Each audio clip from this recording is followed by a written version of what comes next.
Good morning, everyone. Happy New Year, and welcome to an all-new edition of On the Mark TV and Radio here at Westfield Community Programming, 89.5 FM WSKB, and our media partners at Agawam Media and Southwick Community Television.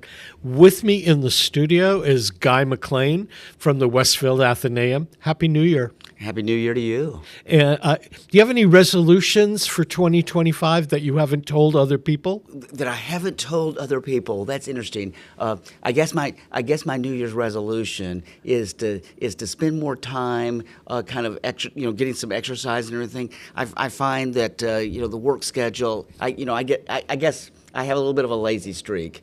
And my work schedule is kind of, morning to night sometimes. And so it's very easy for me to stop exercising. So my New Year's resolution is to get back to exercising a little bit. Well, you work in a multi-leveled Athenaeum, so Yes. you could be walking the stairs. Yes, well, and I do get a little exercise from that. There are days where I don't need to get on the Stairmaster because I've gone up and down those stairs quite a number of times. And So that is the bright side of Yeah, and when the new exhibitions come in, you could be putting them up rather than pointing and saying, put that painting over here. Yes. Oh, every time we have an art exhibit, I'm in there lugging paintings. I'm lugging paintings from the truck into the art gallery and putting them up, get involved with the crew, putting them up. It's kind of an elaborate process to do all that, but I always get involved with that. As we go into a new year, what was the highlight for you at the Athenaeum in 2024? Oh boy, that's a hard one because there were several really, really nice things. The latest art exhibit we had with Ron Michaud was great, really very, very successful. He did these wonderful paintings of the Quabbin Reservoir. It's called the Road to Dana. Dana is the town where the commons for the town is still above water. 4 towns were submerged for the Quabbin Reservoir, Dana being one of them. But the commons was left above water, and there's a road going into that. And Ron Michaud, who was, for many, many years, was a professor of art at Westfield State, and then went on to UMass and was there for a number of years, he decided to do a series of paintings of the road going into the Quabbin Reservoir to see this, and people just loved that show. So that was definitely a highlight. I would say the other highlight was the trip to Tanglewood this summer. We had a full bus, great trip. We got to see Yo-Yo Ma perform there. It was so much fun. So I would say those are probably 2 of the highlights. I guess a third one would be our museum trip. We went to the Clark in September, had a great time seeing an Edgar Degas exhibit there in celebration of the 150th anniversary of the very first Impressionist exhibit in Paris in 1874. So that was really quite a delight, too. People that come on the show and talk about museums, talk about the Clark, and it's on a higher level in their minds, or people that come to visit Western Massachusetts always want to go to the Clark. Since you're a professional in the business, what is it about the Clark that sets it apart from everybody else? Well, in addition to just a beautiful campus, beautiful buildings, in the hills right there, it's just a beautiful location. They've done such a great job of landscaping it and this sort of thing. But the thing that makes it such a destination is the Clark has one of the best collections of Impressionist art certainly in the United States, in many ways in the world. Their collection of Degas, Renoir, Monet, many, many other artists, and beyond Impressionists, there are many other paintings going back to the Renaissance, British art, American art there. So it's really one of the finest collections of art in the United States. And because Clark collected so many Impressionist paintings, for people who love Impressionism, it is a destination that just has to be met. There. So I think that's what makes it a draw. I mean, one of the things about Western Mass is there are several world-class museums in Western Mass. We just don't realize the riches we have. I think we take it for granted. We get spoiled. But certainly the Clark is high on that list. Mass MoCA for contemporary art is one of the best in the world. Gigantic facility that has all kinds of permanent and changing exhibits. That's another highlight. And a lot of times what I'll do is I'll go up and go to Mass MoCA in the morning, have lunch there. There's a bunch of restaurants right there in the complex. And then in the afternoon, go over to the Clark there. But then also, too, if you really are ambitious, the Williams College Art Museum is really a very good art museum. And then closer to home, Northampton, the Smith College Art Museum is one of the best art museums around. They have some just incredible works of art there. Then the Springfield museums have some really great collections. I mean, we really are very fortunate. And if you want to go out of Western Mass, you can just go down the road to Hartford for the Wadsworth Athenaeum. And if you want to go a little further, New Haven, the Yale Art Museum is another world-class museum. So we really have them in the area. It's one of the nicest things about living in Western Mass, I think. Yeah, I'm personally intrigued by the Clark and Mass MoCA.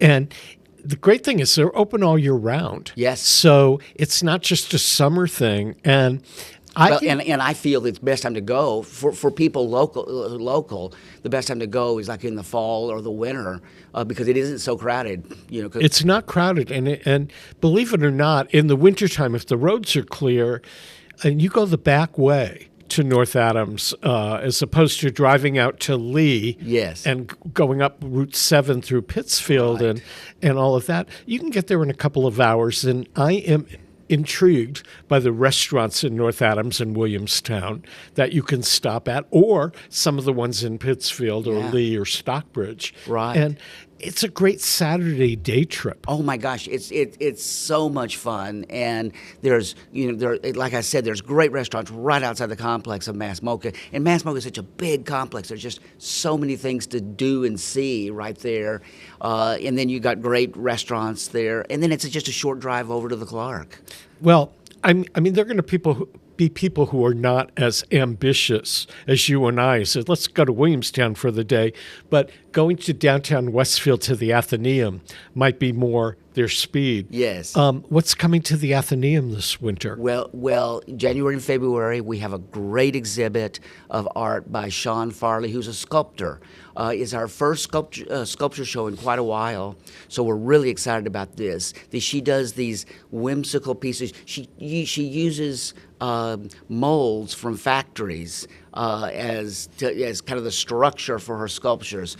So that's going to be a fun show, very interesting. Then in March and April, we have Kim Carlino, who does these really very large, she doesn't even frame them because they're so large, these large canvas paintings that are kind of a combination of geometric shapes and organic forms that are very, very interesting. So that's going to be a very, very interesting exhibit. And then we've got other exhibits planned well into the summer after that. But those are the next two exhibits, and I think they should be really good. And a lot of people in the performing arts world know Sean Farley because for many years she was the director of marketing and public relations for the Fine Arts Center at UMass. She's been on my Arts Beat program many times over the years. And she would talk about, well, I'm going to give all this up because I want to work on my art full time. Yes. And at the minute that she retired, she started producing these incredible sculptures. Yeah. And I mean, I just think they're so well done. They're so kind of inventive and whimsical. There's a kind of a funny side to them, but yet they kind of give us a kind of a sense of humanity as well. It's kind of a strange combination, but they're just fascinating, and I think people will love that show. When does that open? That's going to open at the middle of January and run through into the end of February. So I bet the opening reception for that is going to be the most A-list reception in the history of the Athenaeum. Maybe you never know. You never know. And we're having great turnouts for people who haven't come to one of our art openings. They're great fun. We have refreshments there, wine and hors d'oeuvres, and you get to meet the artist and you get to meet other people who are interested in art. So it's always a lot of fun to come to the art receptions. Somebody asked me to ask you, will there be a Tanglewood trip in 2025? There sure will be. I mean, I think we've had such great success. People really have enjoyed the trips we've taken so far, and so we're going to definitely do it again. I can't wait till the schedule comes out from Tanglewood so we can find a great concert to go to, because I think people will love going to Tanglewood again. Yeah, I think they announced their schedule relatively soon. I think by the beginning of February. Yeah, usually February I get the information on that. Yeah. And I always look forward to getting that, because and of course, I love to go myself. I go a lot on my own, and I just love to check out the schedule and see what's coming up. I mean, that's another thing that's great about Western Mass is, from Westfield, in an hour you're over there. You're right there, and there's just so many great concerts. And it's true in my world of theater as well. Western New England has such incredibly good theater. And as I had to write my year-end recap of the theater programs that took place here that were different and special, the list is phenomenal. Yeah. It is. I don't think you can find a better spot in the United States for theater, art, music. It's just we have one of the greatest symphony orchestras in the world in Boston, but they're in Tanglewood. They're in Western Mass for the summer months. And people, again, I think that we take this for granted. The Boston Symphony Orchestra is usually on everyone's top 10 list for the best symphonies in the world. So we're very fortunate to have that. But Tanglewood's much more than just the Boston Symphony. There's all kinds of chamber music concerts, and they have guest artists coming in and lectures and all that. And so I just feast on that in the summer. I think this last summer I went to 11 or 12 of the concerts. I just couldn't stay away. It's kind of cool. I know you know about this, but I don't know how many people listening do. You can go out to Tanglewood on a Saturday morning and watch them rehearse the Sunday concert and wander on the grounds. The grounds are gorgeous. Yes. Oh, I love being there. I love to go to the weekday concerts that are usually in Ozawa Hall, not the Shed. Ozawa Hall is a smaller, more intimate space, and the acoustics are really great there. And the beauty of that is you can go down, get lunch in town or something, go out to the grounds, walk around the grounds. There's not that many people there because it's a smaller venue. And it's just so beautiful. Many times in a summer evening, it's just you couldn't find a better spot, better location to be. And so I love to do that. But even going on a Sunday afternoon where you get the bigger crowds, you can walk to certain sections of the grounds where practically no one is, and just enjoy how beautiful it is there. I love it there.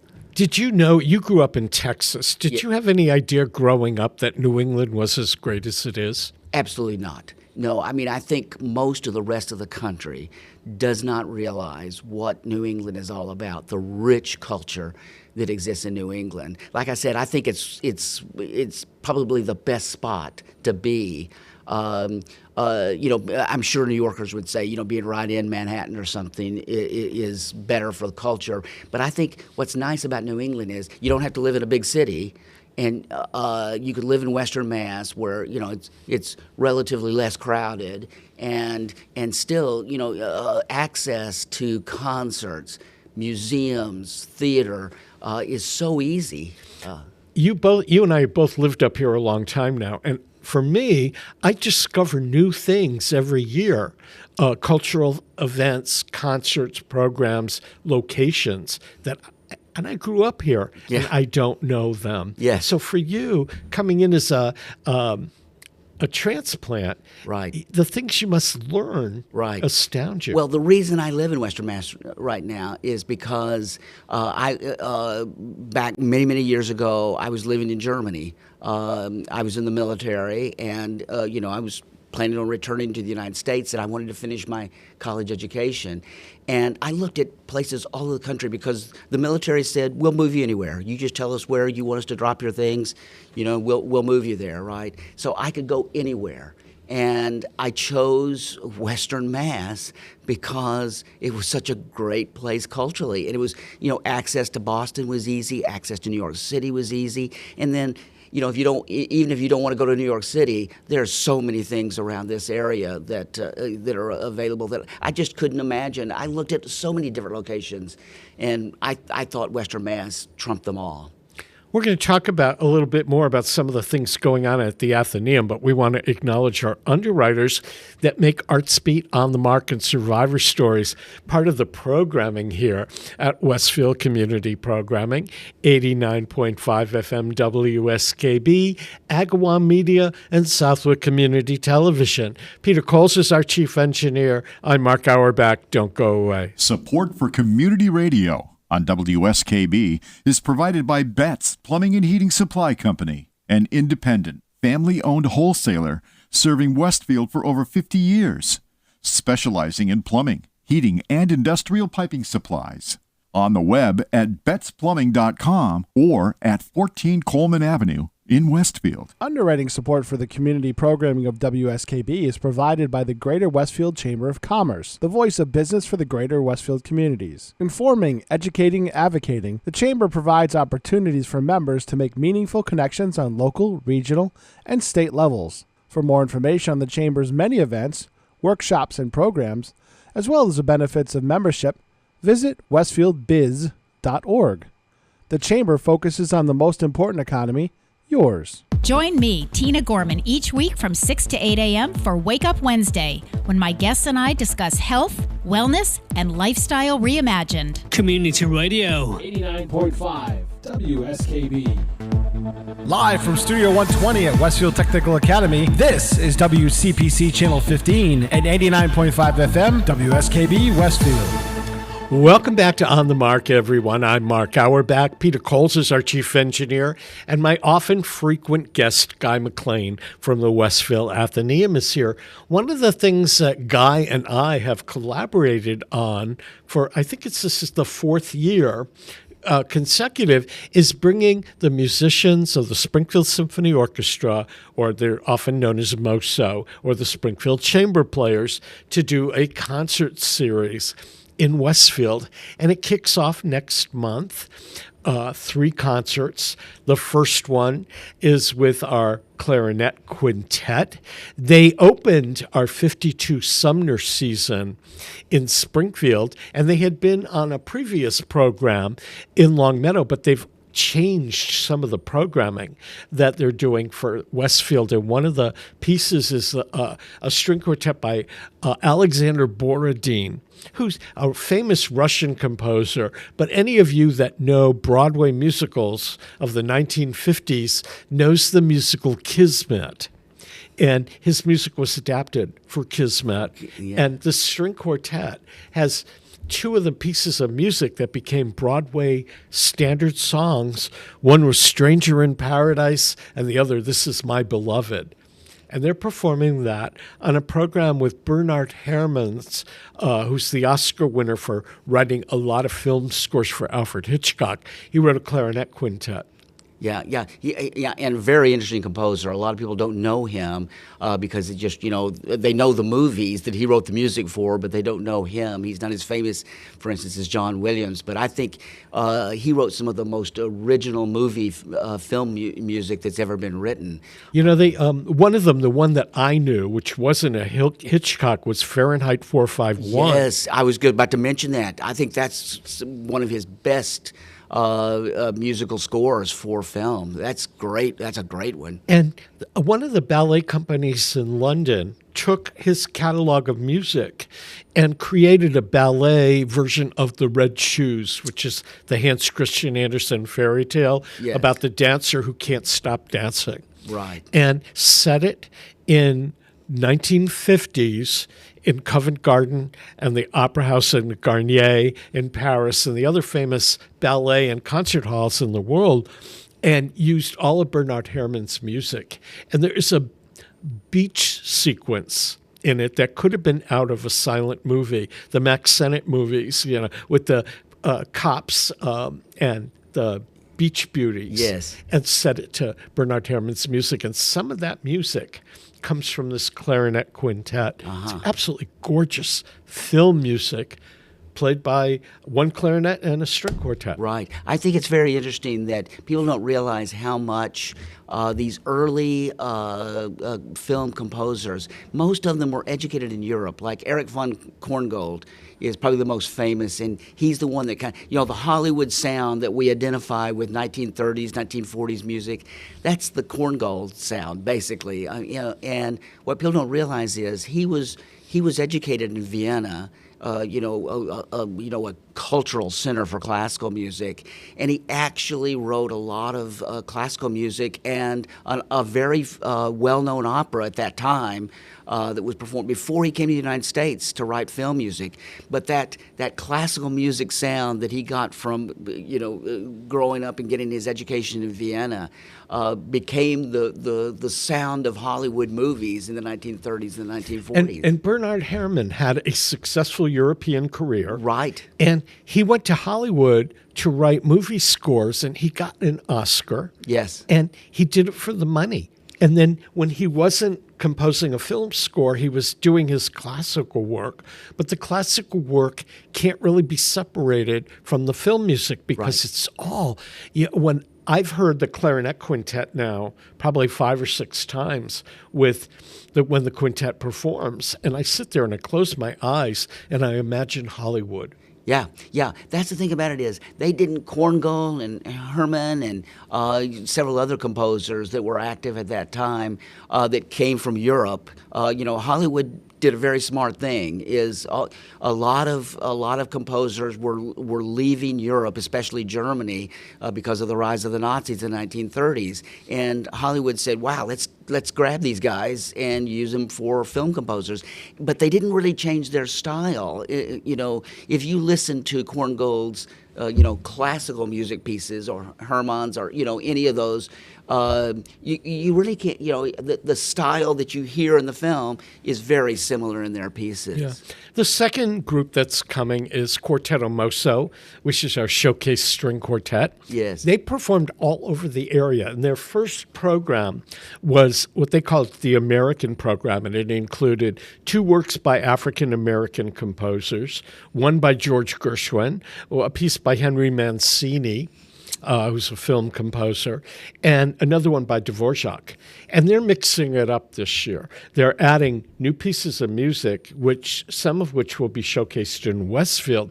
But after the Westfield concert, they're going to do their first ever Broadway concert in Springfield at 52 Sumner, and then incorporate music that's being arranged for them by the film composer Max Mueller of Broadway scores. So down the road, and they may preview one in Westfield, I'm not sure about that, but they're going to be doing music from A Little Night Music by Stephen Sondheim, Sweeney Todd, again by Sondheim, Fiddler on the Roof. And because these are all shows with strings attached. Yes. You couldn't have a Fiddler on the Roof without a fiddler. And A Little Night Music has the frustrated cello player, Henrik. And then in Sweeney Todd, they eat the fiddle player. Yes. So Yes. A fiddle player is, you might say, for all tastes. Right.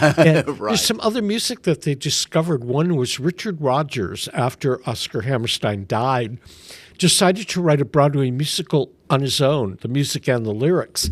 And he wrote about a biracial love affair starring an up-and-coming Richard Kiley, who had not done Man of La Mancha at that point, and a beautiful actress who was a model in Paris, Diane Carroll, who became famous for the television series Dynasty. And Yes. she was the first African-American actor to have a TV series and all of that. And the musical was called No Strings.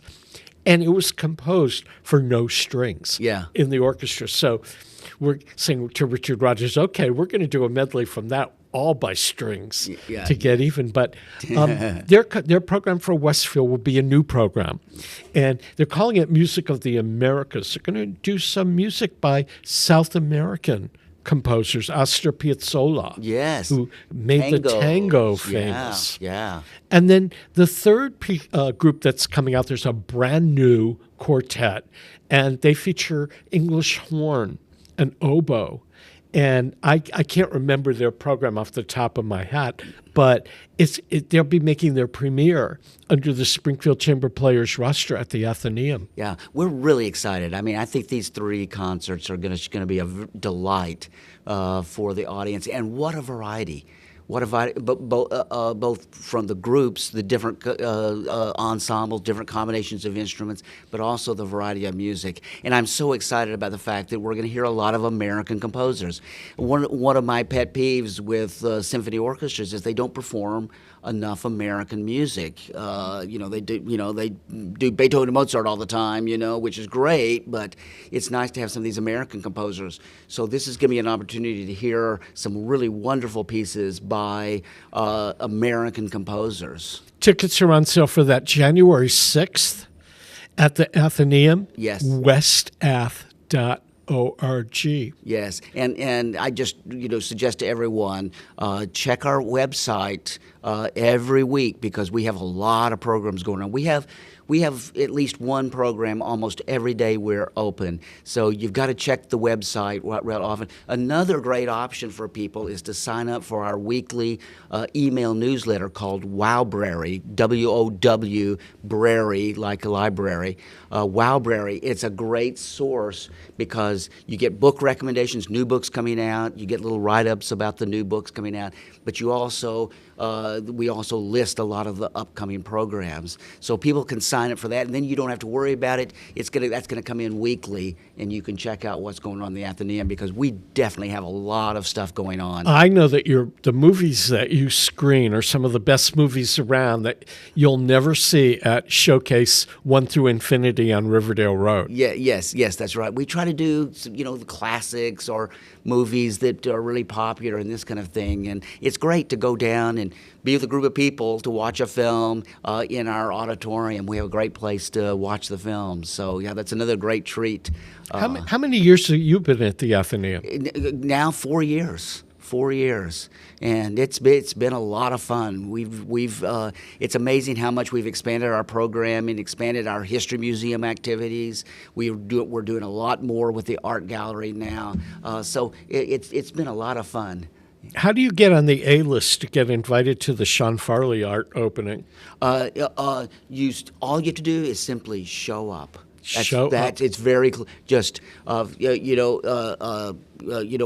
we put out the posting on when the art opening is, all you have to do is just walk in the door of the Athenaeum and enjoy the party. And Sean Farley will be there. She sure will be. And if you drop the name Guy or Mark when you walk in the door, you get to meet her, right? That's right. That'll give you immediate access. Yes. We've been chatting with Guy McLain from the Westfield Athenaeum. Great place to go, and it's right downtown in Westfield. It's free. It's part of the community fabric of Westfield. And I hope everybody makes a New Year's resolution to go to the Athenaeum for at least one thing. Take out a book or video can be your second resolution. And third, to return the book that you didn't return in 2024.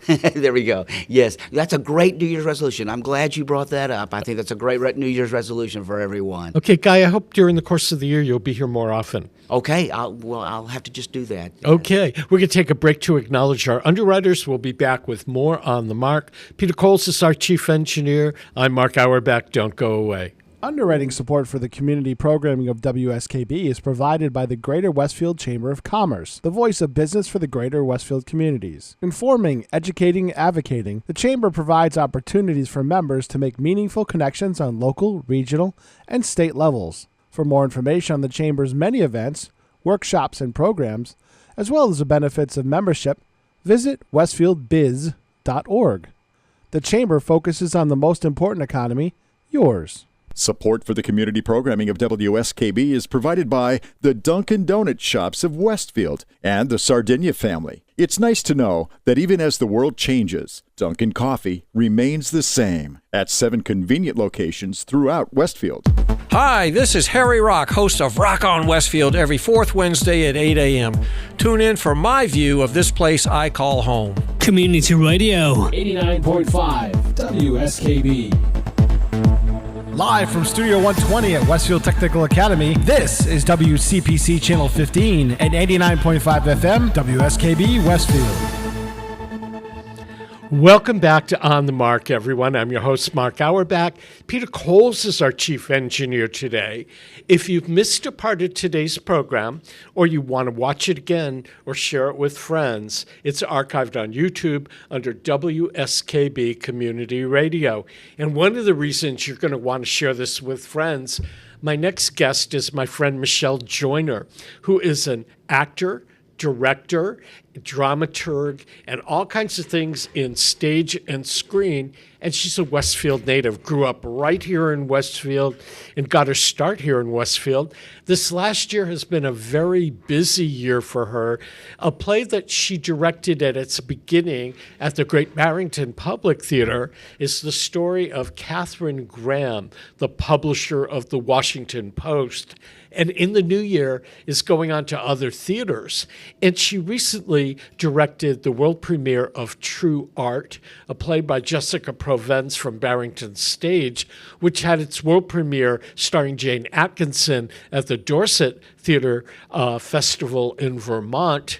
It has ambitions of going elsewhere and was well recognized at the Berkshire Theater Critics Awards. And Michelle, it's always good to see you, and Happy New Year.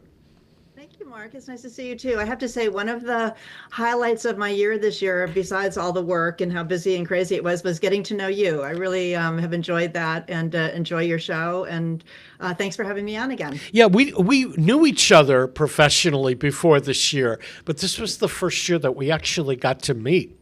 Exactly, and chat on the show and all those good things. So that's been fun. Yeah, I've been enjoying watching your career progress, particularly with this play, The Shot, which I did not see in Great Barrington. Because I was on a hiatus at the time that it premiered.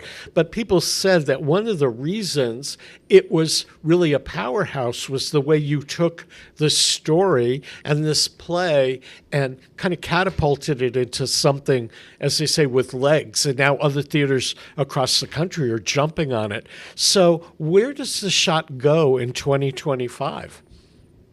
The Shot is going to, in January, from the 7th to the 12th, we'll be at the Playmakers Rep in North Carolina, Chapel Hill, at the university there, which is a lovely theater.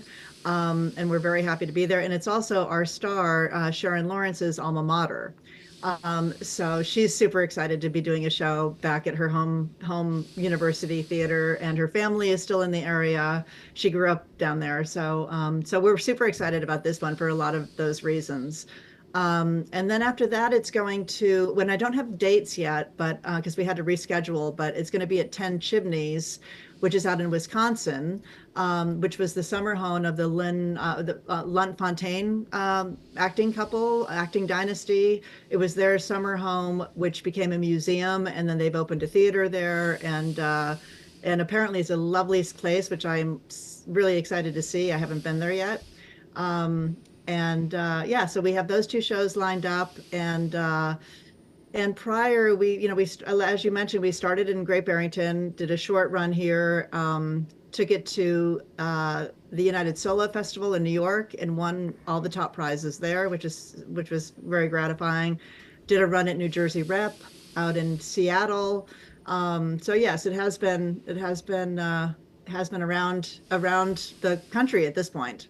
How did the playwright find you? Did Great Barrington find you? How did you get involved with this in the beginning?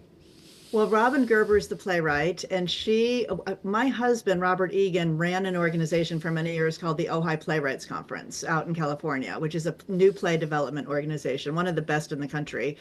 He's since stepped down since we moved back to the Berkshires, but he ran it for many years, and Robin was actually a volunteer there because she moved to Ojai from Washington and wanted to get to know some theater people. And she had written a book about Katharine Graham about leadership. And while she was writing that book, she came across a story that had never been told about the fact that she was an abused wife, that her husband, Phil Graham, who was the publisher of the paper, was extremely abusive and then ultimately shot himself in the head in their bed. So that was the story that she thought, that doesn't belong in this book, but that's an interesting story that has never been told about how does a woman grappling with such, just the limitations psychologically and the hardships that she was put through, triumph and become one of the most important public figures of the century in publishing. So that's really what she wanted to write about. I got involved because I knew Robin from OPC, and she asked me to get involved. She got Sharon Lawrence, and the three of us have been together now for almost 7 years working on this play. And we've always kept the team together. We're very close collaborators. We change it every time we do it. We try to add something. Like we just completely rewrote the opening last week for this new production. So we're always tweaking it. Doing more tech stuff that had been pretty limited previous productions. So I'm excited to have another shot at it. Yeah. I know that every time you go into a new theater, you have to make changes to accommodate the size of the stage and the shape of the theater, plus what their audiences expect. But do you do a lot of revisions to the script based on the fact that the three of you have worked together on it for so long? We have done changes to the script pretty much in every production. Sometimes it's not that much, but like I just mentioned, we did rewrite the opening for this production. Robin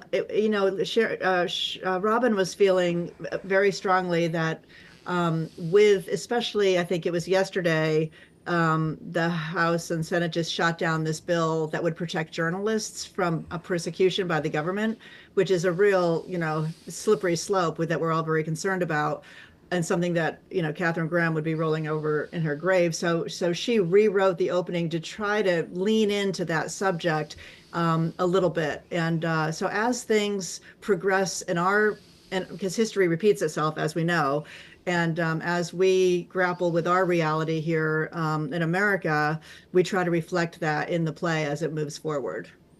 A lot of your work that you do as a director is new work that has never been done before, or taking a play from its workshop status to a new production.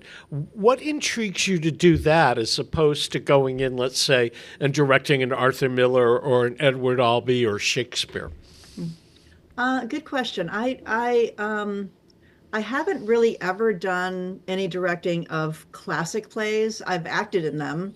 I was involved in a Shakespeare company in Los Angeles, the LA Women Shakespeare Company, with the wonderful Lisa Volpe, and I directed her quite a bit there, acted in shows. And I did a couple things that had been produced but were still relatively new plays. But basically, my interest is building a play from the ground up. I guess the attraction of that to me is having kind of a blank slate, and you're not influenced by what other people have done before, and you're not trying to top it or change it, or it's just whatever your imagination can bring to what's on the page without any preconceived ideas about what that should look like. I love that feeling. In fact, when I'm directing something that has been produced, I really, like, a lot of people will want to go see it, or they'll want to watch the tape for when it was in New York or whatever. And I usually don't do that. I don't really want to know how they did it, because I just want to make it my own. And I think one of my a signature of mine as a director is finding interesting ways of interpreting what's on the page. I hope that's what I'm aiming for anyway. Since you've relocated from LA back to the Berkshires, and you grew up not that far down the road from the Berkshires, our theater community that we both work in has really become an incubator for new work. Why do you think that new plays get developed here in the Berkshires and in Western Mass and Greater Hartford as much as they do, or almost as much as they do in New York? Well, I think there's a couple of reasons for that. One is sometimes the shows that have been in New York and made a big splash in New York are difficult to get the rights to for theaters, or expensive to get the rights to, although they do those as well, obviously. And I also think that it's kind of far enough away from New York where you don't have critics kind of breathing down your neck as you're trying to birth something new, but you do have the sophistication of the audience and the sophistication of the team, to put on a production that is very worthy of those prying eyes, possibly, but you don't, it's the old model of trying out a show out of town. That model is a little outdated at this point, because shows are so terrifically expensive to produce wherever you are. So I think the Berkshires is just a good incubator.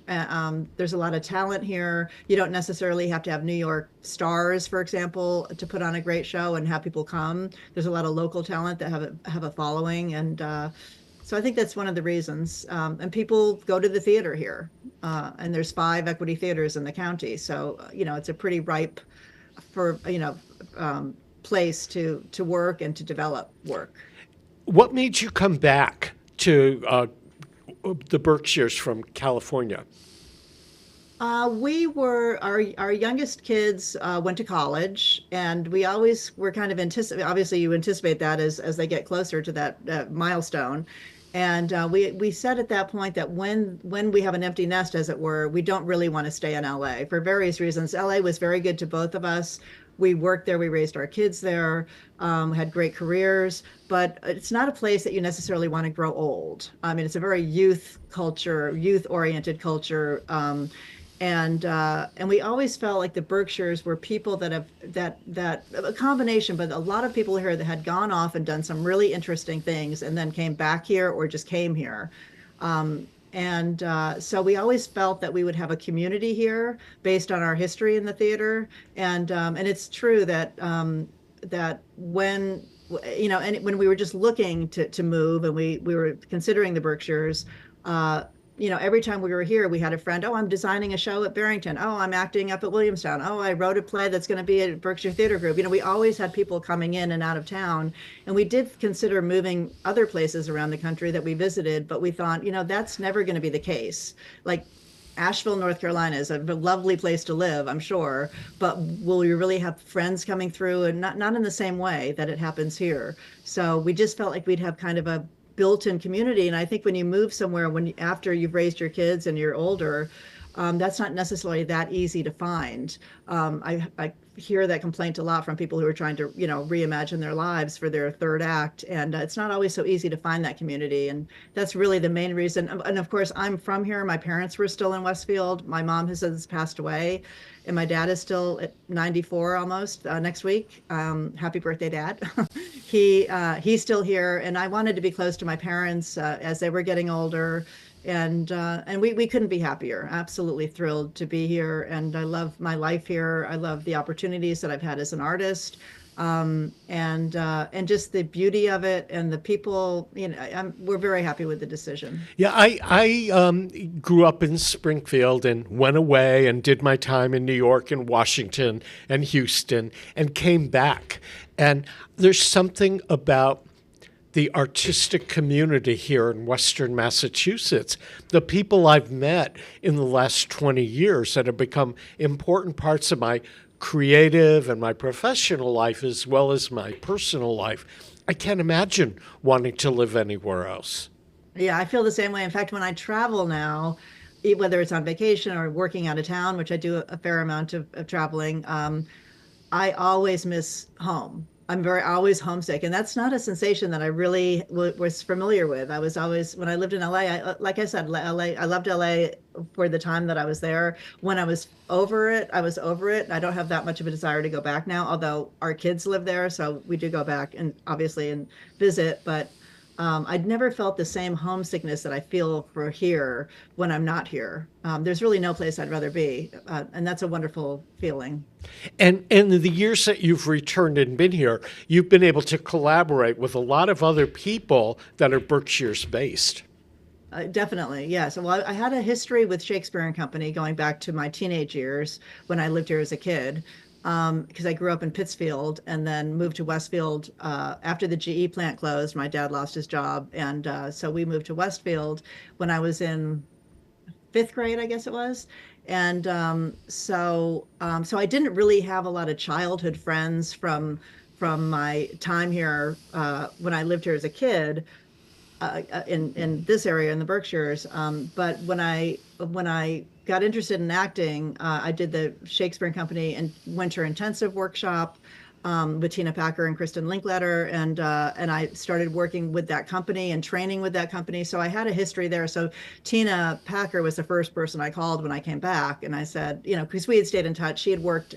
As I mentioned, I worked with LA Women Shakespeare, and she had directed for us a few times, and I was her assistant. So we had stayed in touch over the years, and they were very welcoming to me. I acted at Shakespeare and Company. I've directed a few things there, and so that was the first call I made, was to Tina, because she's really a mentor of mine, and I'm just thrilled that she's still here and still working, and she's a real inspiration at.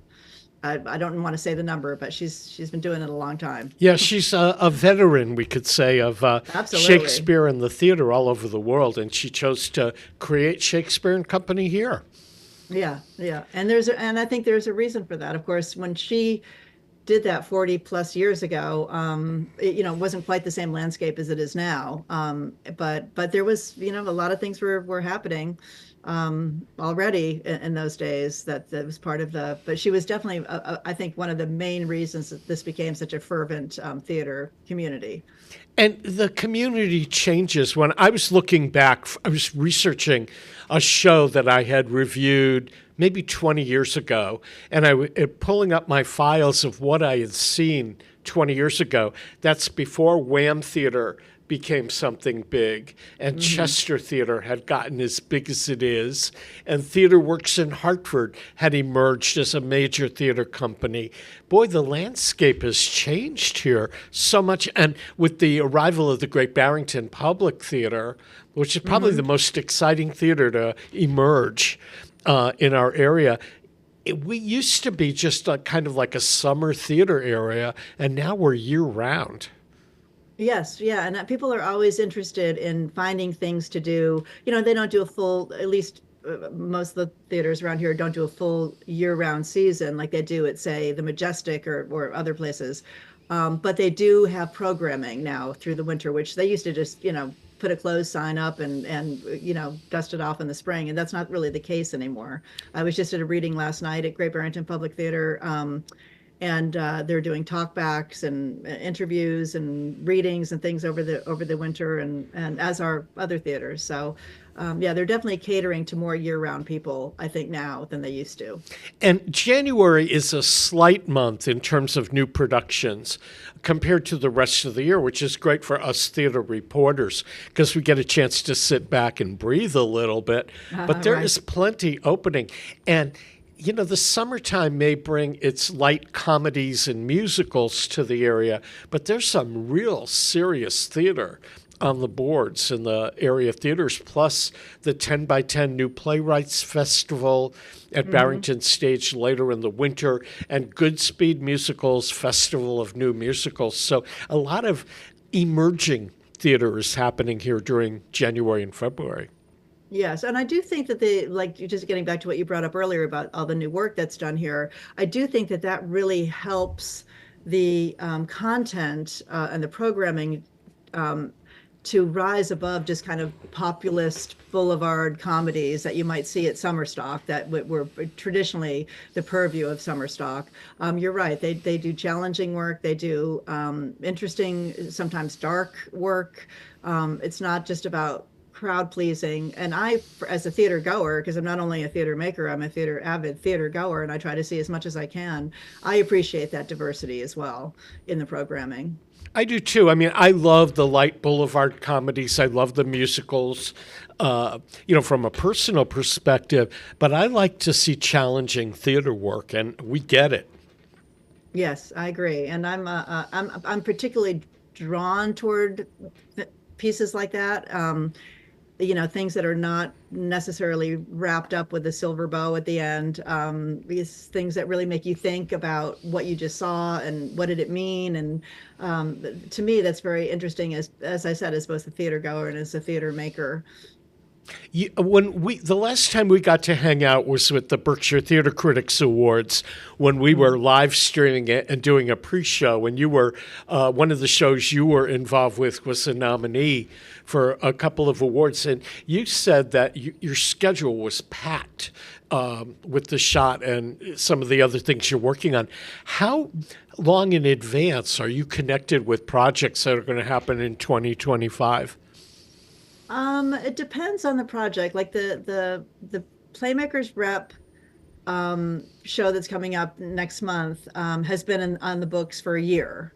The Berkshire theaters are all deciding their seasons now, and I've got different plays at different theaters that they're considering. I haven't gotten anything solidified yet for next year, but this is about the time where decisions are being made, and I'm about to hear yay or nay on various projects at various theaters. So that's been my focus pretty much since my last show closed, other than getting ready for the next production, is just pitching plays, reading a lot of plays, seeing a lot of plays, anything that I'm interested in. Who could I bring to the table? What theater would it be right for? I would really love to go back to Dorset. As you mentioned, I worked there this summer, Dorset Theater Festival in Vermont, and just had a marvelous time there. Such a great company, great people. I'd work there again in a heartbeat, as I would at any theater, really, around the Berkshires too. But that was a particularly good experience. And you like working with playwrights that are developing new works. That's kind of the métier that you've fallen into. Yes, I think it's because I feel like my history as a writer, because I was a professional writer for many years, writing screenplays, and I just wrote my first play. But I think that my experience with that and dramaturgy as an actor and as a director really helps me with new plays. Because I'm looking at it from a slightly different, I can look at it from a lot of different angles. Like, does this, like I always, when I'm writing, and even when I'm developing something that I haven't written, most of the time I will read it out loud and actually kind of act it out, because that really shows me where the dialogue is falling flat, or when something doesn't sound right, or something's difficult to hear or say, or and those are all very useful tools to have, in my tool belt in terms of working with playwrights and trying to get the best out of them, and which is ultimately my job. Now, you worked for such a long time on The Shot with Sharon Lawrence. Is this the kind of play that another actor could do, or can you only envision Sharon Lawrence playing the part? No, we always imagined Sharon doing it to a certain point, and then another actor is taking it over. We are really hoping for, and there's a bit of interest at various places, but what we're really hoping for is to do the New York production, which would probably be off Broadway. And Sharon would like to take it to that point, because we've all worked so hard. I would like to take it to that point. Sharon would like to take it to that point. And at that point, it would get published, and then it's out in the world, and then anyone can direct it, anyone can get the rights and act in it, and I think it will be, I hope at that point, once it's published, it will be, often produced, because it's a wonderful role for a woman of a certain age, which I know, I'm sure you're aware, there's not that many. Another thing I would like to point out is I'm always very interested in work that stars women, that has a lead female character. Most of my plays, that is the case. In fact, the one I did up at Dorset, True Art, was written for a 40-year-old woman, and I talked to the writer about making her, mid-60s, and seeing what that did to the play. We did a lot of reimagining that play. The whole concept was changed based on that that casting change. That character change. So it's a demographic that I feel I really strongly about representing, and one that I think has an audience, especially here in the Berkshires. And one of the things that I think about often, a few years ago, Hartford Stage championed the fact that they had appointed a woman artistic director as though this was a new and novel thing. Well, it is to Hartford, but when you look at the theaters in the Berkshires, Barrington Stage was founded by a woman director, Berkshire Theater Group, Shakespeare and Company, Wham Theater have women at the helm directing them. And I think that Williamstown is managed or was managed by a woman. The equity level of the theater that we're doing in Western Massachusetts has a lot of opportunities for women. I agree, and that's very for me, one of the reasons why I was really attracted to this place is I saw opportunity. Sometimes you go to a community. It's interesting. My husband ran the Mark Taper Forum out in LA for many years. He was the producing artistic director, and with Gordon Davidson, and that was a place I always wanted to work as an actor. And when I met him, after I'd already had a writing career and I wasn't really looking for acting work at that point out there, I met him. We actually started dating. I said, I always wanted to work at the Taper and I could never get an audition. I just couldn't get in there. And he said, well, you should have just called me. He said, people called me all the time and I would say, come on in and have a meeting. But that would never have occurred to me. I just thought, I can't do that. I can't call the head of the theater and say hi. But that was a real learning experience, having that conversation with him. And when I came here, that's exactly what I did. I called up every artistic director. I said, hi, I'm here. This is who I am. Can I have coffee with you and tell you about myself and get to know you? And for the most part, the people were very receptive. And I built a lot of relationships just by being a little bit more bold than I had been previously in my career. But I don't know for you or for me whether we had to be as bold as we were to ingratiate ourselves in the theater community. When I went back to reporting theater, having a theater background, having performed, having worked as a publicist on arts organizations, it wasn't that difficult to ingratiate myself to the arts community here. And you, in the few years that you've been here, have become an integral part of theater and film here in Western Mass. Yes, thank you. Not so much film. I've acted in a couple films that were shot here, but mainly just because friends of mine were making the movies. But certainly, yes, certainly theater. And theater was my first love and not something that I really pursued that much out in LA because, I was raising kids. And when you have young children, a lot of actors will tell you this, it's hard to be at the theater every night, missing dinner, putting them to bed. And so I just kind of put it on the back burner. And I thought, once I'm through this phase, that I want to get back to that. And I thought, what better place to do it than what is essentially my original home. And I'm so glad you came back. Oh, thanks. I am too. Well, we've been chatting with Michelle Joyner. She grew up in Pittsfield, spent her high school years in Westfield, and has brought her skill set back to Western Massachusetts. And I hope that the new year brings us both a lot of great opportunities here.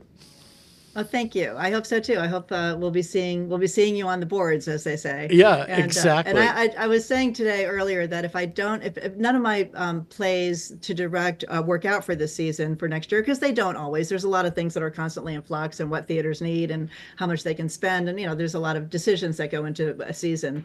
I think I'm just going to try to find, if I don't do that, I'm going to just try to find an acting job here and, be on stage for this as opposed to behind the scenes. Well, it'd be good to, I love watching your work behind the scenes. If you decide to star in something, I'm there opening night. How's that? Thank you. I appreciate it. Okay. We've been chatting with Michelle Joyner, and this wraps up this edition of On the Mark TV and Radio. Peter Coles has been our chief engineer. I'm Mark Auerbach. We'll see you next week.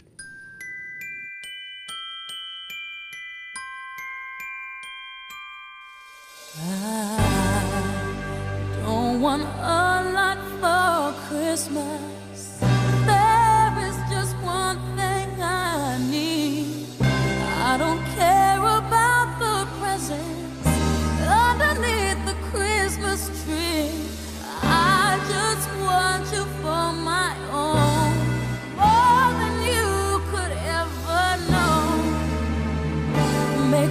wish I